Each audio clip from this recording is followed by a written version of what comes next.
नमस्कार, मी प्रज्ञा भगत. आपण पाहताय आपला आवाज मध्ये आपणा सर्वांचं मनपूर्वक स्वागत. बातमी आहे पत्रकार दिन विशेष बातमी. जुन्नर तालुका पत्रकार संघ व श्री शिवछत्रपती महाविद्यालय जुन्नर यांच्या संयुक्त विद्यमाने दर्पणकार बाळशास्त्री जांभेकर यांच्या जयंतीनिमित्त महाविद्यालयातील जिजामाता सभागृहात पत्रकारितेतील आव्हाने या विषयावर व्याख्यान आयोजित करण्यात आले होते.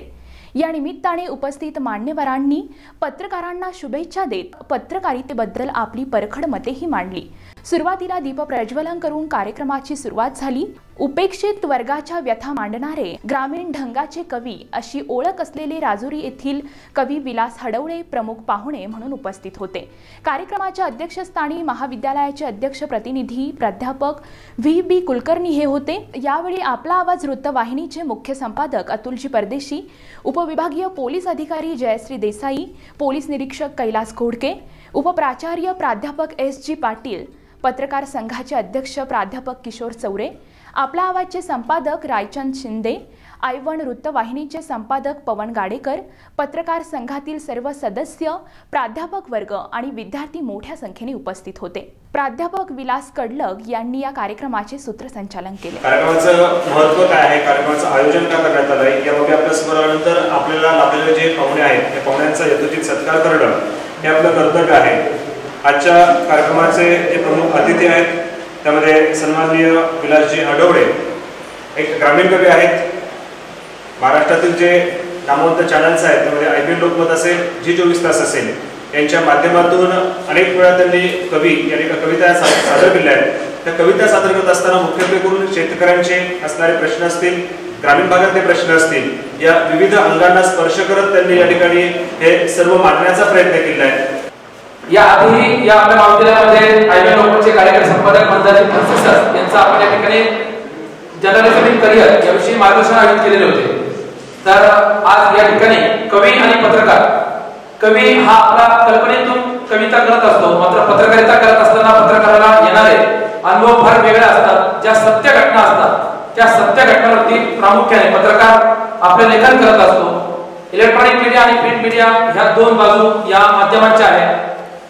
ज्या बाळशास्त्री जांभेकरांनी आपलं आयुष्य पणाला लावलं आणि तुम्हाला सर्वांना एक तिसरा डोळा दिला की आज आपण पाहतो राजकारणाचे बदलतं सगळं जे युग आहे किंवा सगळ्या गोष्टी आपण पाहतो की राजकारणी कधी जे बोलतात तसं वागत नाही.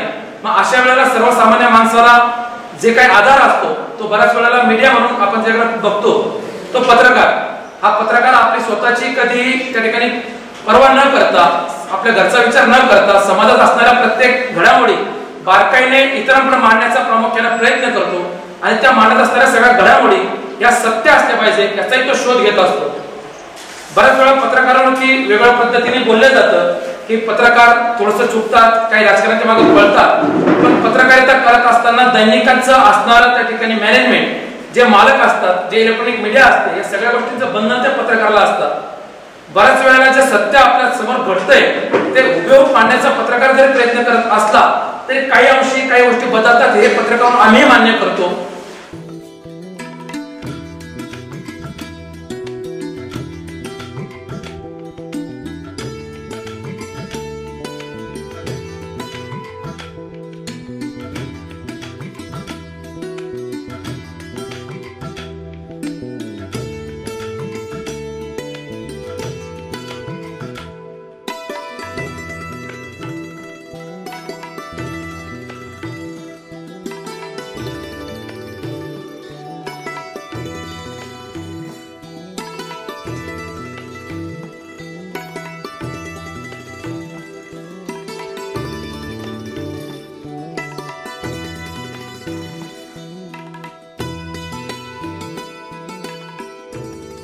सोशल मीडिया हा आजच्या जगातला सगळ्यात मोठं माध्यम आहे.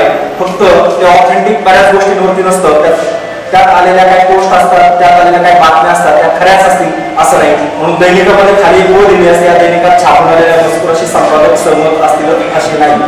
तर या माध्यमाच्या सगळ्या पसाऱ्यामध्ये तुम्ही सुद्धा स्वतः पत्रकार असं मी मानतो. प्रत्येक जण पत्रकार असतो, प्रत्येक जण बातमीदार असतो. चारी दिशांनी ज्या ज्या घडामोडी घडत असतात त्या आपल्याकडनं दुसरीकडे आपण पोहोचत असतो. सगळे या सगळ्या रोडमध्ये सगळे पत्रकार असतात. फक्त ते एखाद्या मोठ्या माध्यमाला जे काम जी व्यक्ती काम करत असते त्याच्यावरती एक जबाबदारी असते, तुमच्यावरती जबाबदारी नसते. जसं घरामध्ये तुम्ही गावातली एखादी घटना आपल्या घरातली घटना गावात येऊन सांगता, गावातली घटना 4 मित्रांना सांगत असतात, तर हे सांगण्याचं जे काम असतं, आपल्याकडचं जे मटेरियल आहे, आपल्याकडच्या ज्या घटना आहे आपण दुसऱ्याला सांगत असतो, तीच बातमी असते. फक्त त्या बातमीचं स्वरूप वेगळं असतं. गावातली बातमी गावावरती मर्यादित असते, शहराची शहरावरती असते, जिल्ह्याची, राज्याची, जगाची, अशा वेगवेगळ्या ठिकाणच्या सगळ्या बातम्या चारी दिशेने येत असतात. इंग्रजीमध्ये त्याला न्यूज म्हणतात. चारी दिशेने म्हणजे त्याची पहिली अक्षर आहेत ती नॉर्थ, ईस्ट, वेस्ट आणि साऊथ. त्या सगळ्या घडामोडी तुमच्यापर्यंत पोहोचवण्याचे जी लोक काम करत असतात ते आम्ही सगळे माध्यमकर्मी वेगवेगळ्या अनुभवातून जात असतो. हा खूप मोठा कॅनव्हास आहे, खूप मोठं जग बदलत आहे. तुमच्यासारख्या मुलांना सुद्धा खूप मोठी संधी आहे. धन्यवाद. प्रथम मी माझ्या पत्रकार बंधूंचे आभार मानते की त्यांनी मला या कार्यक्रमाचे आमंत्रण दिले. आणि पत्रकार आणि पोलीस यांचं फार घनिष्ठ नातं असतंय, कारण ते समाज जीवनाचा आरसा असतात. आपली वृत्तपत्र ही नेहमी समाज जीवनाचा आरसा असतात आणि तो आरसा चांगला करायचा का वाईट करायचा एखाद्याची प्रतिमा हे पत्रकारांवरती अवलंबून असते. एखादं ऑफिसर खूप चांगलं काम करत असेल पण त्याच्याबद्दल जर एखाद्या पत्रकाराने निगेटिव्ह छापलं तर त्याची उमेद निघून जाते आणि मग तो नर्वस होतो की मी इतकं चांगलं काम करून पण माझं वृत्तपत्रात असं छापून आलं. त्यामुळे वृत्तपत्रात फार माहीत करतात की आमच्या कामावरती सुद्धा की ते काय छापतात ते. कारण काम करणं, काम असणं हे महत्वाचं नाही, आपण समाजासमोर रिप्रेझेंट कसे होतोय हे फार महत्वाचं असतं आणि ते करण्याचं काम वृत्तपत्र करत असतात आणि त्यांचा पाठीचा कणा आणि आधार असतात पत्रकार.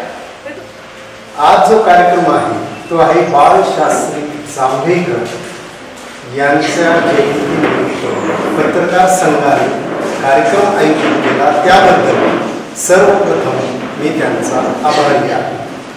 आता महत्त्वाच्या काही गोष्टींकडे आपण प्रकाश टाकू. आपली जी लोकशाही आहे त्या लोकशाहीचा महत्त्वाचा जो आधारस्तंभ आहे तो आहे लिखाण. आणि हे लिखाणाचं काम हे पत्रकार अतिशय प्रभावीपणे करत असतात. आता यामध्ये मला आणखी एक सल्ला द्यायचा आहे विद्यार्थी बंधू भगिनींना. आपल्याला फक्त प्राध्यापक व्हायचं नाही, DYSP व्हायचं नाही, SP व्हायचं नाही, डॉक्टर व्हायचं नाही, इंजिनियर व्हायचं नाही. पत्रकारिता हा जो चॅलेंजिंग जो जॉब आहे तो स्वीकारण्याची तयारी आपण ठेवली पाहिजे. आमच्या फंक्शनल इंग्लिशमध्ये सर हा पेपर आहे जर्नलिझम एडिटिंग. तर आपल्याला हे जे पत्रकार आहेत या ठिकाणी आपण त्यांना बोलू, त्यांची कार्यशाळा घेऊ, ते तुम्हाला मार्गदर्शन करतीलच. परंतु आपल्याकडे जे पेपर येतात त्या पेपरचं अध्ययन करणं गरजेचं आहे. त्यामध्ये महत्वाच्या ज्या घडामोडी आहेत त्याची नोंद आपण आपल्याकडे ठेवली पाहिजे. त्यातूनच तुम्ही उद्याची भावी निर्भीड पत्रकार बनणार आहोत. IPL लोकमत असेल, झी न्यूज असेल किंवा इतरही वृत्तवाहिन्या असतील तर वृत्तवाहिन्यांवर अनेक वेळा ग्रामीण जीवनातील प्रसंग, शेती जीवनातील प्रसंग विविध माध्यमातून मांडणारे कवी आज आपल्या समोर आहेत. मुद्दामून त्यांना या ठिकाणी पाचारण आपण केलं आहे. आपण वर्तमानपत्र सर्वांसाठी आवश्यक आहे. प्रत्येक जण लहान मुलं असतील कुठेतरी चिटकुटी वाढतील, काहीतरी शोधण्याचा प्रयत्न करतील, तरुण मुलं असतील पिक्चरच्या जाहिराती आहेत, नाटकाच्या ॲडव्हर्टाइजेस आहेत, आणखी थोडेसे कॉलेजचे थोडेसे मोठे विद्यार्थी असतील त्यातनं काही ज्ञान मिळवण्याचा प्रयत्न करतील, जगामध्ये काय चाललेले हे बघतील. वृद्ध असतील त्यांच्यासाठी निरनिराळ्या प्रकारचे सदर असतात, काही आरोग्यविषयक असतात, काही धार्मिक असतात, ज्या आपल्या आयुष्याचा अतिशय महत्त्वाचा भाग झालेला आहे. परंतु याशिवाय समाजामध्ये ज्या निरनिराळ्या समस्या आहेत, राजकीय क्षेत्रातील असतील, आर्थिक क्षेत्रात असतील, सामाजिक क्षेत्रात असतील, सांस्कृतिक क्षेत्रातील असतील, या सर्व समस्यांना वाचा फोडण्याचं काम हे पत्रकार मंडळी करत असतात. शिंदे शिक्षण प्रसारण मंडळ यांचे शिवछत्रपती महाविद्यालय कला वाणिज्य विज्ञान आणि जुन्नर तालुका पत्रकार संघ यांच्या संयुक्त विद्यमाने आज आपण दर्पणकार बाळशास्त्री जांभेकर यांची जयंती साजरी करत आहोत. ह्या कार्यक्रमाला वास्तविक पाहता उशीर झाला. विद्यार्थी काही बारावीची परीक्षा संपलेली, काही सिव्हिल कॉलेजचे विद्यार्थी गेले, जे काही ज्यांना काय आवड आहे असे विद्यार्थी आणि प्राध्यापक या ठिकाणी उपस्थित राहिलेले आणि माझे MCC वगैरे सर्व विद्यार्थी या ठिकाणी उपस्थित राहून कार्यक्रमाचा आस्वाद घेतला. मी सर्वांच्या वतीने तुमचा या ठिकाणी आभार मानतो.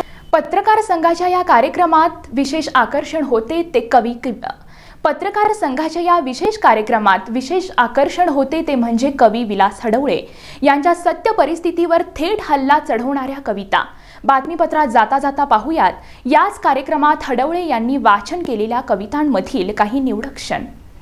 पत्रकार हा वास्तव मानतो आणि कवी सुद्धा वास्तवच मानतो. पत्रकार तो त्याला बातमी म्हणायचं आणि आमच्यासारखे सामाजिक कार्यकर्ते किंवा कवी जे लिहितो त्याला कविता म्हणायचं. कवितेतून सर वास्तववादी जीवन किंवा समाजातील ज्या छोट्या मोठ्या घटना असतात त्या आम्ही योग्य रीतीनं आमच्या पद्धतीनं समाजापुढे मांडत असतो. कधी कधी या व्यवस्थेवरही असं बोलत असतो. शिवरायांसारखं लढता आलं नाही तर लढू नका, त्यांच्या विचारांसाठी लढलं पाहिजे. अरे कल्याणी सुभेदारांच्या सुनाटवा निदान तिच्या पाया तरी पडलं पाहिजे, निदान त्याच्या पाया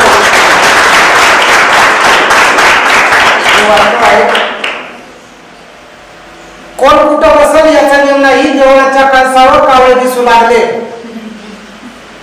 कोण कुठं बसल याचा नियम नाही. देवळाच्या कळसावर कावळे दिसू लागले. राजे इतिहास घडवायचा कसा? बार मध्ये आता मावळे बसू लागले.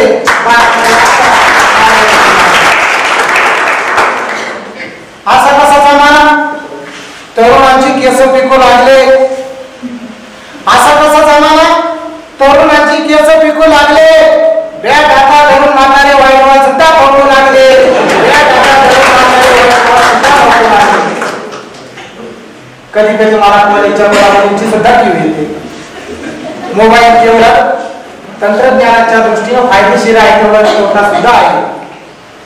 म्हणून स्क्रीन टच मॉडेल आज ज्याच्याकडे दिसतात म्हाताऱ्या माणसाला काही कळत नाही त्याच्याकडे सुद्धा स्क्रीन टच मॉडेल दिसत.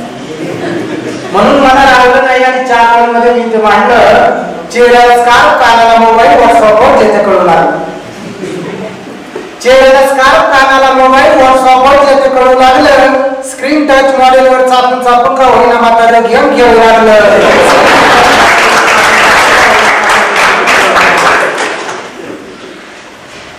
वास्तवाची आणि नेमकं आरक्षण आहे. म्हणून मी म्हटलं मी दिवाना ती दिवाणी, मी पगला ती पगली. मी दिवाना ती दिवाणी, मी पगला ती पगली. मी तिला गुलाबाचं फुल देणार. व्हॅलेंटाईन डेला आचारसंहिता लागली.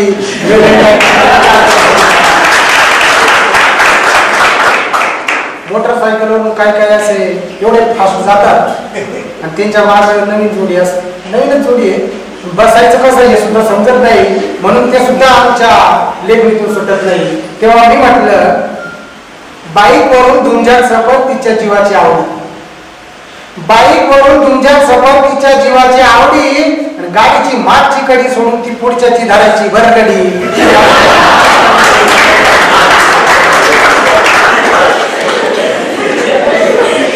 आवडत करणार टाळ्याचा पाऊस झाला.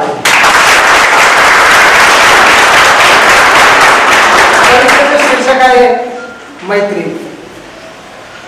येतो मला माहिती बाय पाय, मी साधा भोळा ती आहे पाय. चाटी केलं परवा मला केलं आहे. मी म्हण बाय तुला ओळखलंच नाही. हळू हळू थोडी थोडी ओळख पटली. हळू हळू थोडी थोडी ओळख पटली. व्हॉट्सअपवर माझी जुनी मैत्रीण भेटली. होती काळी गोडी शेवग्याची शेंग, लकबी चालीची हानीची टांग. झटकून आले की तिची टन भंगे, लाईन मारा द्यायची कोणत्या मित्र संगे. तवा मला वाटलं त्याने कुछ काला, हुशार प्रियतमा प्रिय कर भोला. मानसिकनं तोडून तिची बुलेट ट्रेन सुटली. मानसिकनं तोडून तिची बुलेट ट्रेन सुटली. व्हॉट्सअपवर माझी जुनी मैत्रीण भेटली. प्रेमात तो माझा नुकता बसला होता जम. तिच्यावर मरणारे द्यायचे दम. चोर चोर भेटला कमरे माझ्या, दोघांवर आमच्या जायचा राजा. तिच्या पुढे गुडघे गुरुजींची सज्जा. वर्गात संध्या प्रेमाचा फज्जा. मी जाऊन पास्ती काढाव सुटली. मी जर ना पाती काटावर सुटली व्हॉट्सअपवर माझी जुनी मैत्रीण भेटली मी घरी फोन म्हणजे नंबर चॅप्टर होते मी घरी फोन म्हणजे नंबर मेसेज टाकला तर तू कोण सांग तिचा बाप उचली फोन माझी गुल रेंज तिचा बाप उचली फोन माझी गुल रेंज आई कधी कधी तिचं सिम कार्ड चेंज एकदा असं झालं माझं भांडच फुटलं आई लव यू तिच्या आईलाच म्हटलं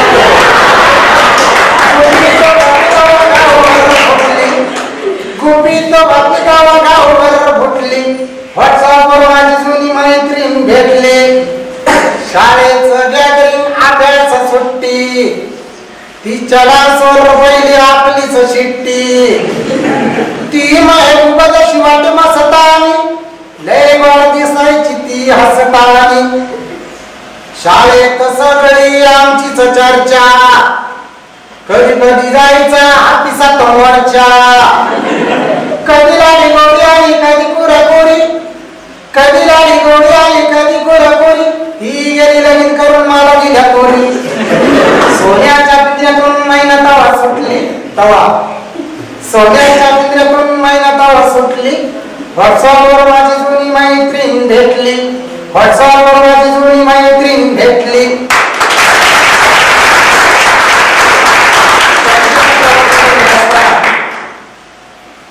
लोक पैसे घेऊन महाराष्ट्र फिरवतात पण ग्रामीण कवी म्हणून मी बसल्या जागेवर महाराष्ट्र फिरून मानतो माझ्या कवितेचं शीर्षक आहे गजरा माणसाचे कोल्हापुरी अन्नभाच सोलापुरी छेडी सातारी न करेल नजरा छेडी सातारी न करेल नजरा मला पुण्याचा नाव गजरा मला पुण्याचा नाव गजरा मला पुण्याचा नाव गजरा मी मासळी रत्नागिरी माझी फॅशन मुंबापुरी ओठीना चिकचा भरला विडा काट टाकला विंदसा टपोरा रायगडी होरा ठाण्याचा तोरा रायगडी होरा ठाण्याचा तोरा चमक छल्ल चाले नगरा मला पुण्याचा नाव गजरा मला पुण्याचा नाव गजरा हाती मेहंदी सांगलीची रंगली लातूर परभणी नजरेला झिंगली चंद्रपुरीची चंद्रकोर सारे शृंगारात तो भंडारा सार नांदेड छल्ला वाशिम झुब्बा नांदेड छल्ला वाशिम झुब्बा खुला डोळ्याला वीराचा पिंजरा मला पुण्याचा नाव गजरा मला पुण्याचा नाव गजरा मला पुण्याचा नाव गजरा माझं नाना कृष्णा काठी केस वाढविते बाले घाटी उस्मानाबादी चुडा मनगटी नंदुरबारला देते भेटी जळगाव झटपट चौफुल मेकअप जळगाव झटपट चौफुल मेकअप अकलूजला करते मुजरा मला पुण्याचा नाव गजरा मला पुण्याचा नाव गजरा मला पुण्याचा नाव गजरा गडची रोडीची वाल ढग औरंगाबादी अंगाची आग फेर फटका मग अलिबाग साऱ्या कोकण फिरतया माग यवतमाळी खोलते कळी नागपुरी रमते कोळी अर्ध्या वर्ध्या संग मी बांधला अर्ध्या वर्ध्या संग मी बांधला सिंधुदुर्ग म्हणतय सुंदरा मला पुण्याचा नाव गजरा मला पुण्याचा नाव गजरा गोंदिया रूपाची वाहवा झाली नजर काढा कुणी हिंगोली आणि म्हणतोय चांदी सोना नाव सांगतो या बुलढाणा अमरावती गंती जमती बिडवाला असतोय संगती नको आको लहान म्हणून साजरा नको आको लहान म्हणून साजरा मला पुण्याचा नाव गजरा सगळं झालं का म्हणतात लावून साजरं करणारी चमक चल्ल कुठली होती शेवटच्या कार्यामध्ये मी माझ्या गावाचं नाव सांगतोय फिरून आवस होईल पुरी फिरून आवस होईल पुरी गाव सांगते मी राजुरी ओळ धरून यावं की झुंजरा ओळख धरून यावरती झुंडरा मला पुण्याचा नाव गाजरा मला पुण्याचा नाव गाजरा मला पुण्याचा नाव गजरा.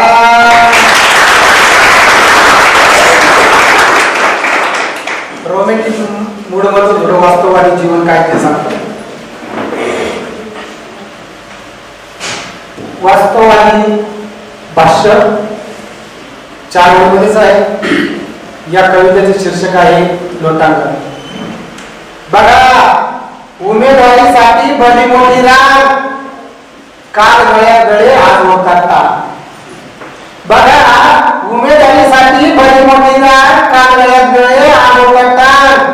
वर्दीसाठी नेत्यापुढे ज्याचे त्याचे लोटांगण वर्दीसाठी नेत्यापुढे ज्याचे त्याचे लोटांगण. जर गडी नाकारला मागे बाईसाठी पटांगण जर गडी नाकारला मागे बाईसाठी पटांगण. राजकारण प्रस्ताव द्यायचा तिढा वाढू नये जुन्या फॉर्म्युल्यावर नारळ पडू नये.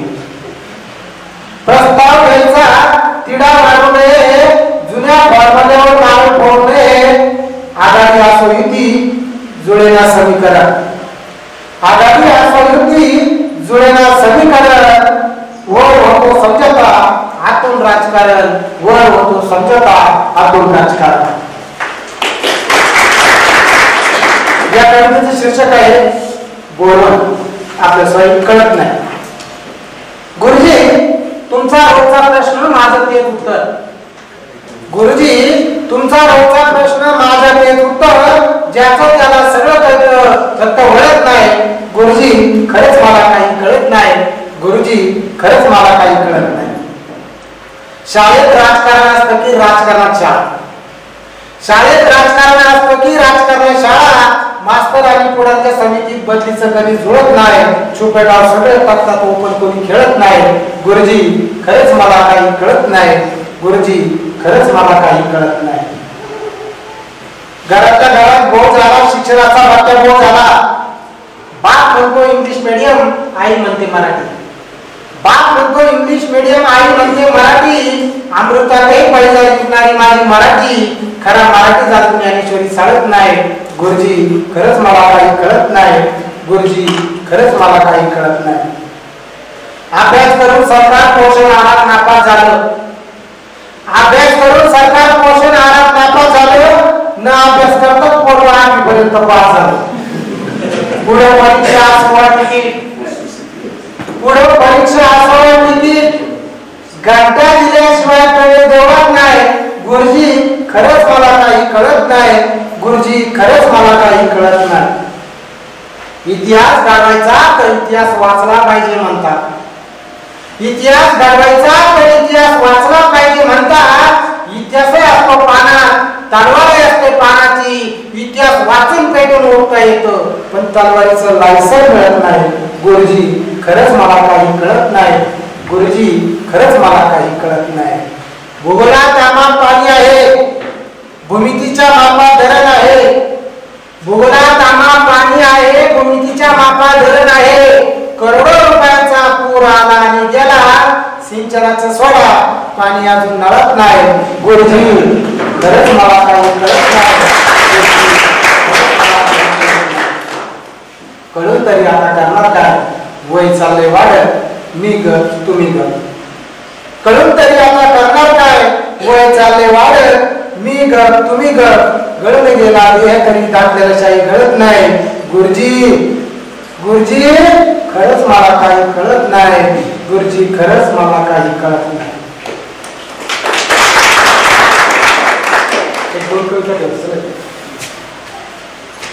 जेव्हा एक माहेरी जाते लग्न करून माहेरी निघते.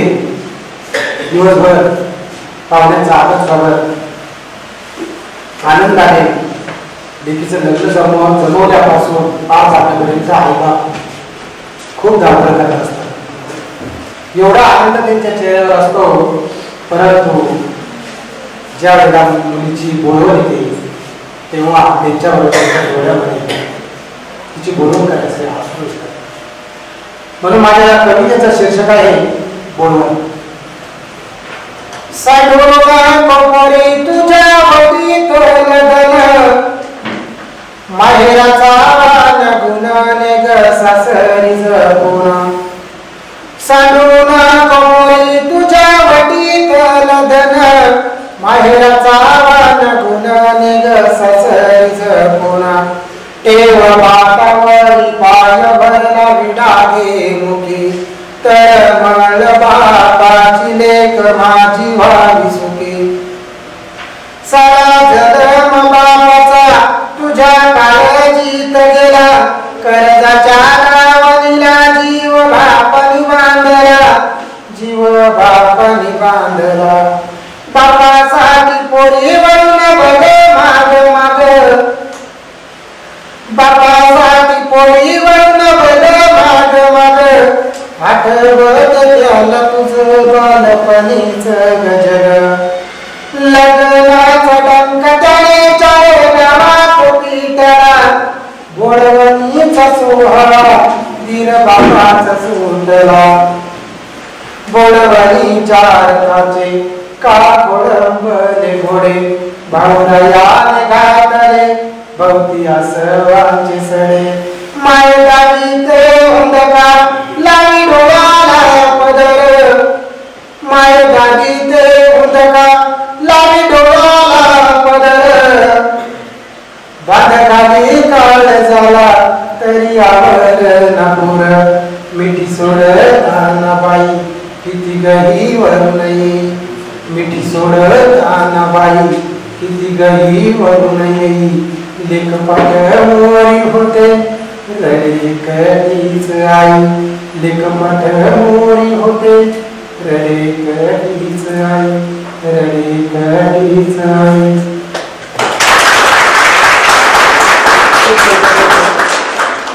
ज्या चॅनलने IBM लोकमतने माझ्यासारख्या ग्रामीण शेतकरी कवीला IBMच्या माध्यमातून महाराष्ट्र पोहोचवला आणि शेवटच्या घटकापर्यंत जो कविता लिहितोय त्याला लेखक करण्याच्या माध्यमातून किंवा एक प्रेरणा म्हणून IBMनी मला संधी दिली. खरंच धन्यवाद. त्या माझ्या शेतकऱ्यांचं वास्तववादी जीवन ज्या कवितेत आहे त्या माझ्या कवितेचं शीर्षक आहे कैवारी. शेतकरी राजा तू सर्वांचा शिकारी राजा असून राज्यात तूच भिकारी वादळात नौका तुझी बेसहार्य परी नाही जगी तुझा कोणी कोणी कैवारी नाही जगी तुझा कोणी कोणी कैवारी ना तरकारीला भाव. आज फार वाईट परिस्थिती शेतकऱ्यांची. ना तरकारीला भाव ना तक्रारीला वाव जीवा मरणाचे घावावर त्यांचा बडे जाव साऱ्या योजनाचं खाती पुढाकारी नाही जगी तुझा कोणी कोणी कैवारी नाही जगी तुझा कोणी कोणी कैवारी. पांडीच्या देवाला किती केलं नवस घरधान्यानी भरू दे मग पिठलं हवस कर्जा पायी गई तुझ्या लागतो फास आशेच जगन येईल सोन्याचा दिस रात दिस मागे तुझ्या उभी कस्तुरी नाही जगी तुझा कोणी कोणी कैवारी नाही जगी तुझा कोणी कोणी कैवारी. तुझ्या हाती पाच कारखाना खाई ऊस धान्य परी घरी तुझ्या वाढत या भूस नशिबाचा उलटा पास कधी दुष्काळी मास होत्याच नव्हतं होई त्यात वादळी पाऊस नको म्हणता येई दारी उगा बेकारी नाही जगी तुझा कोणी कोणी कैवारी नाही जगी तुझा कोणी कोणी कैवारी. चिरीमिरीसाठी सारताला त्यानं केलं पंजाबीला तरी शेत नावे नाही झालं पीक किडीनं चढलं काही दरानं खाल्लं लाईटीच्या आकड्या पायी जोल बोर्डाचं पोल आणि लाईट नसली तरी बिल येत या घरी नाही जगी तुझा कोणी कोणी कैवारी नाही जगी तुझा कोणी कोणी कैवारी. आमच्या तालुक्यामध्ये 5 धरणं आहेत परंतु माझ्यासारखा हाडाचा शेतकरी अजूनही कोणावर जमीन कसतोय म्हणून म्हणतोय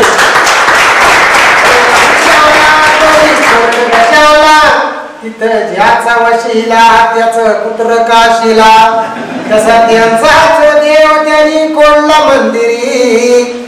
नाही जगी तुझा कोणी कोणी कैवारी, नाही जगी तुझा कोणी कोणी कैवारी. थांब तुझी चोरुट उद्या पेटून उठ, घातला संपायचा घातला व त्यांची तू वाट. झोपू नको राय आता जागल्या परी, झोपू नको राय आता जागल्या परी. नाही जगी तुझा कोणी कोणी कैवारी, हाकाच्या उपस तुझ्या तूच तलवारी. नाही जगी तुझा कोणी कोणी कैवारी. शेतकऱ्या राजा सुन राज्यात भिकारी, नाही जगी तुझा कोणी कोणी कैवारी, कोणी कोणी कैवारी. या बातमीपत्रामध्ये वेळ झाली इथेच थांबण्याची. आपण कुठे जाऊ नका, पाहत रहा आपला आवाज. हाक तुमची साथ आमची. धन्यवाद.